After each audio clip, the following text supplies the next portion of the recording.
সবাইকে স্বাগতম জানাচ্ছি আজকের ভিডিও টিউটোরিয়ালে।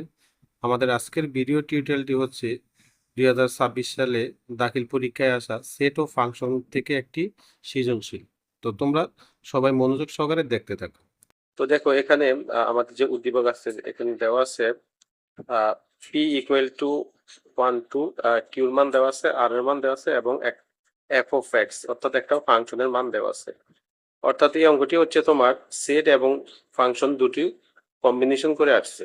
তো দেখো এখন ক নাম্বার যে প্রশ্ন আছে, দেখো এখানে বলছে এ এর value A equal to A B C হলে পাওয়ার অফ এ নির্ণয় করো। ঠিক আছে, তো দেখো প্রথমে এটার জন্য তুমি প্রথমে দেওয়া আছে লিখে যে এ এর মান আছে, তুমি এখানে যেহেতু বলছে পাওয়ার অফ এ, হ্যাঁ পি অফ এ নির্ণয় করতে বলছে, তো এই জন্য তুমি এ এর মানটা এখানে এই যে এখানে যে এ এর মান আছে এই এর মানটা তুমি এখানে উঠাই নিবে। তাহলে আমরা লিখলাম যে A equal to A B C. তো সুতরাং লিখবা সুতরাং power of P of A, দেখো এটা লেখার নিয়ম হচ্ছে প্রথম তুমি এখানে যে তিনটা উপাদান আছে তিনটা লিখবে, প্রথমে এ বি সি, তারপরে লিখবে তুমি দুইটা করে কিভাবে লিখবে, দেখো এ দা বি এর লিখবে আবার এ দা সি এর লিখবে। তাহলে হচ্ছে এ বি এবং এ সি, তুমি অবশ্যই এখানে সেকেন্ড ব্র্যাকেট ইউজ করবে। তাহলে এ দা বি এর এ দা সি এর, এখন তুমি বি দা সি এর লিখবে, আবার লিখবে বি সি। তাহলে দেখো দুইটা করে লেখা শেষ, যখন দুইটা করে লেখা শেষ হবে তখন তুমি একটা করে লিখবে। তো একটা করে লিখলে আমরা প্রথমে লিখবো এ বি এবং সি, এবং একটা করে লেখা শেষ হলে লাস্টে তুমি লিখবে একটা ফাঁকা সেট। তাহলে এখানে আমরা যেই উপাদানগুলো পেলাম এটা হচ্ছে পাওয়ার অফ এ, ঠিক আছে, অর্থাৎ পি এর শক্তির সেট, এর শক্তির সেট, এটা হচ্ছে এর শক্তির সেট। তো লাস্টে তুমি এবারে তুমি সেকেন্ড ব্র্যাকেট দিয়ে দিবে।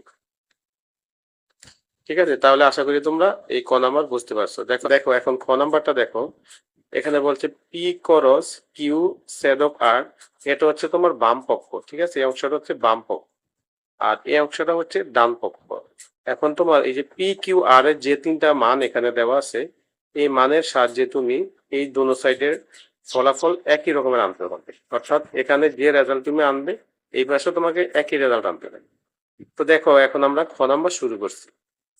তো দেখো খ নাম্বার শুরু করার জন্য প্রথমে তুমি এখানে তোমার যে মানগুলো দেওয়া আছে অর্থাৎ পি কিউ আর এর মানগুলো তুমি উঠাই নিবা, দেওয়া আছে প্রথমে তুমি মানগুলো উঠাইবা। ওকে, মানগুলো আমরা উঠাইলাম। এখন আমরা এখানে দেখো বাম পক্ষের যে অংশ আছে এখানে তুমি প্রথমে এই যে কিউ ছেদক আর এটার মান বের করবো। তো সুতরাং কিউ ছেদক আর, তাহলে এটার মান আমরা বার করব। দেখো এখানে কিউর মান বসা, কিউর মান হচ্ছে 3 4, এবার ছেদক আর এর মান হচ্ছে 4 5 4 5। তো এখন তোমরা জানো ইন্টারসেকশন বা ছেদকের কাজ হচ্ছে কমন নেওয়া, অর্থাৎ এই পাশের আর এই পাশে উপাদানগুলোর মধ্যে যেগুলা মিল আছে। তো দেখো এখানে কিন্তু আমাদের 4 মিল আছে, তাহলে কিউ ছেদক আর এর মান পেলাম আমরা 4। তো দেখো এখন আমরা সম্পূর্ণ অংশটুকু লিখবো, যেহেতু আমরা এই অংশটার মান পেয়ে গেছি, এখন সম্পূর্ণ অংশটা হচ্ছে লেফট হ্যান্ড সাইড। তো লেফট হ্যান্ড সাইড আমরা লিখবো পি ক্রস কিউ ছেদক আর। তো দেখো এখানে তুমি প্রথমে পি আছে, পি এর মান বসাও। দেখো পি এর মান হচ্ছে 1 1 2, তাহলে লিখবে 1 2। এবারে করস কিউ ছেদক আর, দেখো এটার মান কিন্তু আমরা আগেই বের করছি কত 4, এই যে 4 ইঞ্চ। তাহলে দেখো এখন করসের কাজ হচ্ছে তুমি 1 দিয়া 4 এর লিখবে আবার 2 দিয়া 4 এর লিখবে, তাহলে 1 4 এখানে ফার্স্ট ব্র্যাকেট ইউজ করবে, এরপর লিখবে 2 4, ফার্স্ট ব্র্যাকেট দিবে, লাস্টে তুমি সেকেন্ড ব্র্যাকেট দিবে।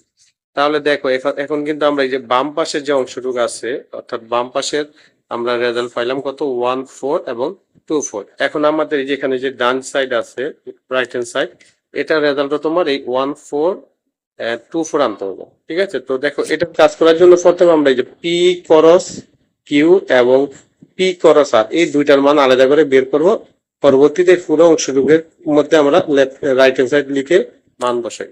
ঠিক আছে, তো আমরা এখন পি করস কিউর মান বের করব। তো লিখবে এখানে আবার আবার লিখবে পি করস কিউ। তাহলে দেখো পি এর মান হচ্ছে 1 2 এরপরে করস কিউর মান হচ্ছে 3 4 3 4। তো দেখো করসের কাজ হচ্ছে এখানে দেখো তোমরা প্রথমে 1 দিয়া এই দুইটাকে লিখবে, তাহলে 1 3, তারপর লিখবে 1 4 1 4। 1 দিয়া দুইটাকে লিখছে, এখন 2 দা লিখবে 2 3, তারপর হচ্ছে 2 4। ওকে, এরপরে তুমি এখানে সেকেন্ড ব্র্যাকেট দিবে। তাহলে পি করস কিউর মান আমরা বের করলাম। এখন আমরা বের করবো, দেখো এই যে এটার মান কিন্তু আমরা বের করলাম। এখন আমরা বের করব পি করস আর এর মান। তাহলে আবার লিখবে পি করস আর। তাহলে দেখো পি করস আর এর মান, তাহলে পি এর মান হচ্ছে 1 2। এই যে পি এর মান আমরা পাইলাম 1 2 করস আর এর মান, দেখো আর এর মান হচ্ছে 4 5 4 এবং 5। মানগুলা তুমি দেওয়া সেট থেকে লিখে নেবে যে আর এর মান 4 5। তো এখন দেখো এই করসের কাজ আমরা এখন করব। তাহলে প্রথম 1 দিয়ে 4 এর, তারপর 1 দিয়ে 5 এর, 1 4 1 5। এরপরে 2 4 2 5। ওকে, তাহলে এখানে আমরা লাস্টের সেকেন্ড ব্র্যাকেট দিয়ে দিব। তাহলে দেখো এখন আমাদের এখানে আমরা এটার মান বের করলাম। সরি, দেখো এখানে আমরা পি করস কিউ এবং পি করস আর এর মান বের করলাম। এখন আমরা লিখবো রাইট রাইট হ্যান্ড সাইড, সুতরাং right hand side. Right hand side হচ্ছে তোমার, এখানে দেখো রাইট হ্যান্ড সাইড কি দেওয়া আছে আমরা একটু দেখে নিই। এখানে দেওয়া আছে পি করস কিউ এবং পি কিউ ছেদক পি করস আর। তাহলে এখানে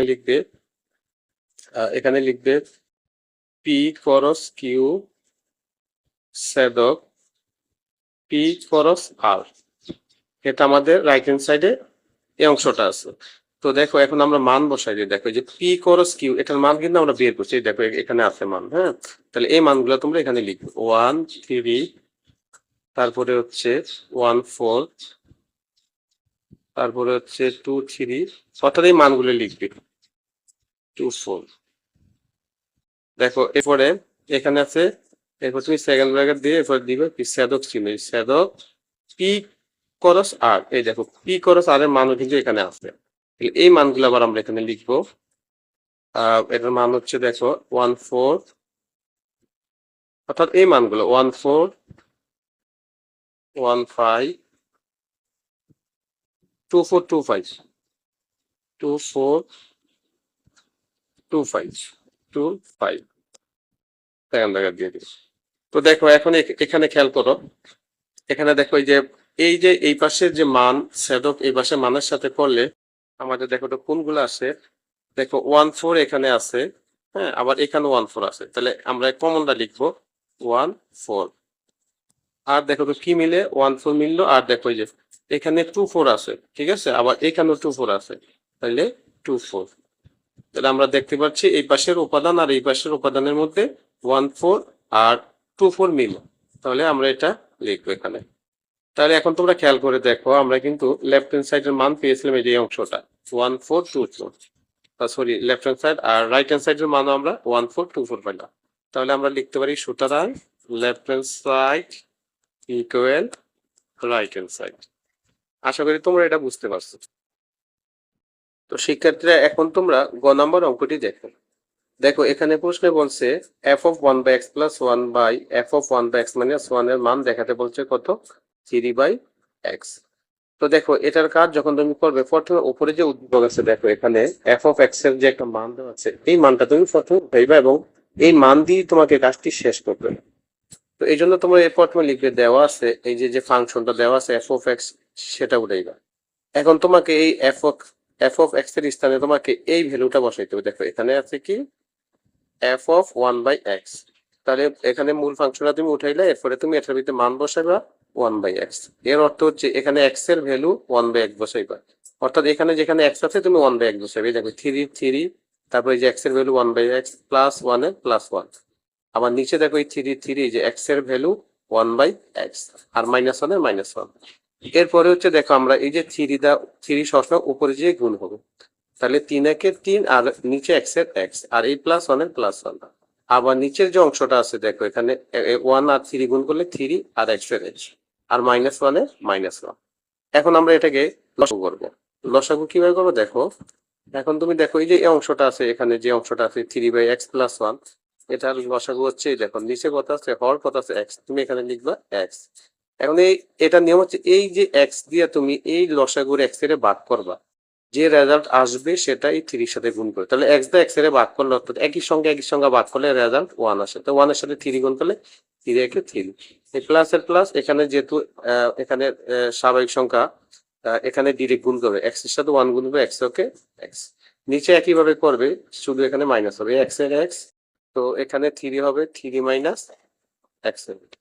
তো দেখো এখন এখানে দুইটি ভগ্নাংশ ভাগ অবস্থায় আছে। এখন তুমি এটাকে উপরের ভগ্নাংশ যেভাবে আছে এইভাবে লিখবে, 3 প্লাস এক্স বাই এক্স, আর গুণ দিয়া নিচের যে ভগ্নাংশটা আছে সেটা তুমি ঘুরাইবা, অর্থাৎ এই এক্স যাবে উপরে আর 3 মাইনাস এক্স আসবে নিচে। তো দেখো এখন যদি আমরা কাটাকাটি করি, এই এক্স আর এক্স কাটিয়ে দিলাম, ঠিক আছে, তাহলে এখানে থাকলো 3 প্লাস এক্স আর নিচে থাকলো এই যে 3 মাইনাস এক্স। তো দেখো এখন কিন্তু আমরা যে এখানে f(1/x) এর মান পাইলাম, যে f(1/x) এর মান আমরা বের করলাম। কত পাইলাম এখানে 3 প্লাস এক্স 3 মাইনাস এক্স। কিন্তু দেখো এখানে কিন্তু আমাদের যে প্রশ্ন আছে এই প্রশ্নে বলছে কি, একটু খেয়াল করে তোমরা দেখো, এখানে বলছে এই যে বাম পক্ষ এই অংশটা আছে, তাহলে এটা কিন্তু এই যে f(1/x+1 f(1/x-1), এটা কিন্তু তুমি দেখো একটু খেয়াল করে, এটা যোজন বিয়োজনের অংশ। এই যে লব প্লাস হর, লব মাইনাস হর, আমরা যদি f(1/x) কে লব ধরি আর 1 কে হর ধরি তাহলে এটা যোজন বিয়োজনের মতো হয়। তো এখন আমরা এই অংশটাকেও আমরা যোজন বিয়োজন করবো, দেখো, অর্থাৎ এটাকে আমরা যোজন বিয়োজন করবো। এর অংশ সম্পূর্ণ অংশের নিচে একটা 1 আছে, তো 1টা হচ্ছে হর, তাহলে যোজন বিয়োজনের সূত্র হচ্ছে এই যে লব প্লাস হর আবার লব মাইনাস হর। তো দেখো এখন এখানেও তোমাকে যোজন বিয়োজন করতে হবে। এখানে লব হচ্ছে 3 প্লাস এক্স আর হর হচ্ছে 3 মাইনাস এক্স। আমরা লিখবো লব প্লাস হর আবার লব মাইনাস হর। এই হর লেখার সময় এই মাইনাস আর এই মাইনাসে প্লাস হয়ে যাবে, 3 প্লাস এক্স। তো দেখো এখন এখানে দেখো যে এক্স মাইনাসের আর এক্স প্লাসের আমরা কেটে দিলাম, আবার নিচে 3 মাইনাসে 3 প্লাসে, তাহলে উপরে থাকলো 3 আর 3 যোগ করলে 6, আর নিচে এখানে একটা এক্স এখানে একটা এক্স মানে 2x। তো এখন যদি আমরা এই যে এটাকে ধরো কাটাকাটি করি 2 দ্বারা, তাহলে 3 দুগুণে 6। তো ফাইনালি আমরা পাইলাম কত রেজাল্ট 3/x। তাহলে এটা যদি আমি লিখি, এখানে তুমি এটা লিখে দিবে, তাহলে আমরা কিন্তু ফাইনালি পাইলাম যে 1/x প্লাস 1, এটা আমি লিখে দিবা তোমরা -1। তাহলে দেখো আমাদের দেখাইতে বলছে এখানে, প্রমাণ করতে বলছে যে এই অংশটা, তাহলে আমরা কিন্তু এই অংশটার মান দেখাই এখানে প্রমাণ করলাম যে f(1/x+1 f(1 - 1 = 3/x), এটা লিখবা প্রুফ। তো আশা করি তোমরা এই সম্পূর্ণ সৃজনশীল অঙ্কটা বুঝতে পারছো এবং এই অঙ্কটি সবাই কয়েকবার টেক্সট ক্লিয়ার হয়ে যাবে। ধন্যবাদ সকলকে।